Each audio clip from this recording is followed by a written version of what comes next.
brings us back into the PO postcode territory for the battle of the Wessex League Big Dogs, Portchester versus Shaftesbury.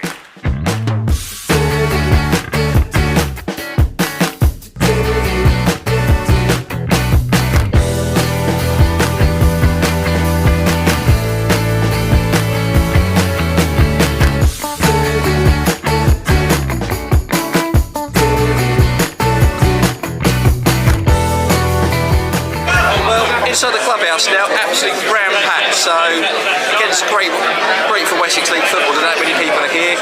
I mean, just look around. It's absolutely amazing how many people are actually here today. I think having Portsmouth off is a big part of that. The bar itself, we've been here before. Lovely little clubhouse, probably one of the best in the Wessex League. Good range of beers as well. Ranging about £4 for a Foster's, which you can't argue with that. I think it's about a couple of quid for a Coke, just a soft drink. So I'm just going to queue up now and hopefully get a beer before we give a few interviews.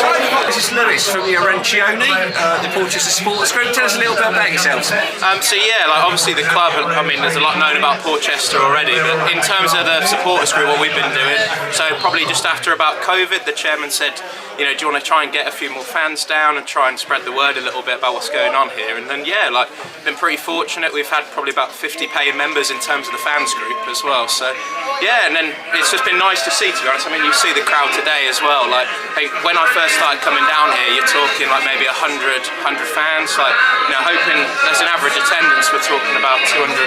So yeah, no, just really pleased with how it's been going. And how important do you think like supporters groups are to non-league clubs, just in case of growing a potential fan base? Yeah, I think ultimately if you've got those willing volunteers is the one, and then I think if you've got someone like driving that and then being able to just bring people down, really important. I think we're all a bit mad anyway, aren't we, coming down to non-league? I think we can understand that. So if you've got those eccentrics, you've got those people coming down to non-league, then you know that's gold ultimately. And overall, I mean, you were unlucky last season, and if you don't mind me saying so, you blew it. Yeah, we know. What are you looking for this season? Is it top one or playoffs? I think ultimately, of course, you want to try and get that top one, but I think we'd be silly to say that we're the only ones in it. I know there was all that talk last year of the one-horse race, and of course, we did have a big budget. Everyone knows that, but a budget isn't going to get you everything. You've got to have a well-working together squad.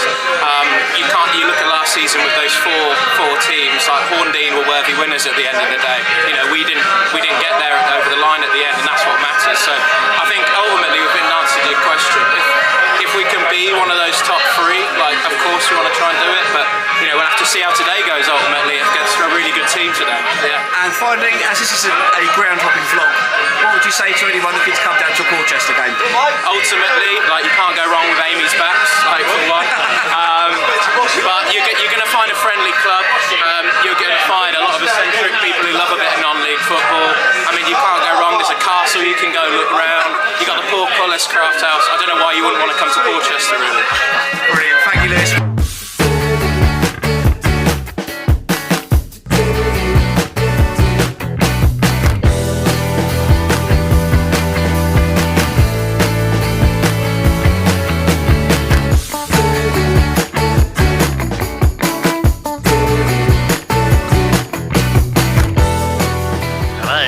Once again after a triumphant return from Goodison Park last Saturday, where I watched Everton play like 2009 Barcelona for 90 minutes. So now I'm back to slumming it in the good old Wessex League now. So today it's the battle of the big guns of the Wessex League, probably the two pre-season favourites for the majority of people that follow Wessex League football. So can't turn this one down. Both teams pretty good form recently.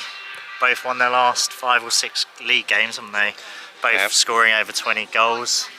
Peak Pitman at the moment, he's banged in 21 league goals already, so he'll be feeling confident today against his old club as well, which adds a little bit of spice. So what's your opinion on the game today, Matthew? Looking forward to it? I am actually. I mean, it's going to be a big crowd here, which great advert for the Wessex League, because we reckon it's going to be about 200, 300 people here, possibly. Dave Portsmouth not playing because of the internationals. But look at both sides. Portchester to start with. I mean, up front, Lee Walt, what can you say? The man's always going to get goals.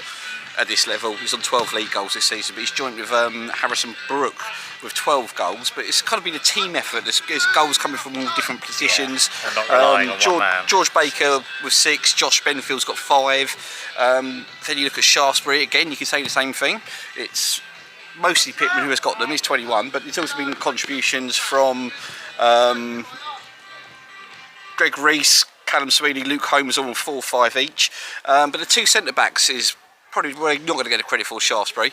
Liam Faruga and Cam Beard very solid at the back, and also Ryan Woodford for Porch is ex-Gospel, and he leads, for example, from the back. Should be some good battles today, that's for sure. But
half-time score here is AFC Portchester 1, Shaftesbury 0. Pretty even game, I'd say. Portchester probably just edging it in terms of the last 20 minutes of the game, where they've taken a bit of a foothold, and they scored a few minutes before half-time. Who scored the goal, man? Archie Wilcox got the goal, the centre-back. It was a corner from the right-hand side, sorry, I always getting left and right mixed up. From the right-hand side, it may have come off of a Shaftesbury defender, may have been flicked on my lead ball, we weren't too sure. But he was in the back post to put it into the net and put 1-0 up. Yeah, I think it's been a game of few clear-cut chances. I think Pitman hit the bar, didn't he, with a free kick? Pitman, yeah, very good free kick, come off the other side of the bar, and then you had about the first minute of the game, I think Luke Holmes put a sort of half cross shot in that almost bent wide of the post, almost got that in. Shaftesbury I think started slightly better, then Portchester growing into the game. Definitely deserves to be 1-0 up in a minute. they've marshalled Pitman pretty well. Ryan Woodford and Archie Wilcox, the two centre backs, have done really well against him, and AC Phillips up front. I mean, Phillips is a big unit, and they've done well to. Any flick-ons he's done, they've cleared up quite nicely, I think. Well, I think both defences have done well, so hopefully it might be a few more chances second half as the game goes on, but we've seen a goal, so we're not complaining.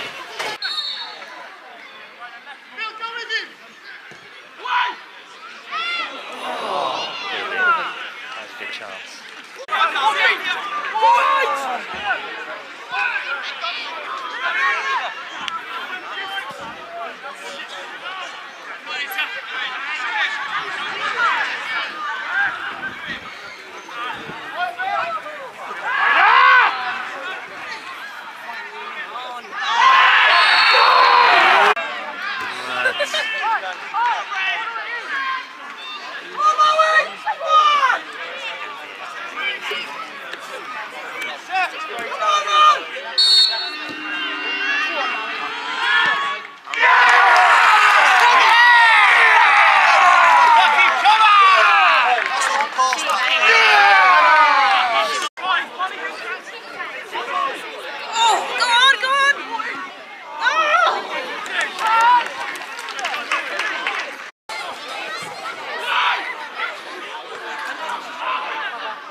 I wouldn't want to be a ref.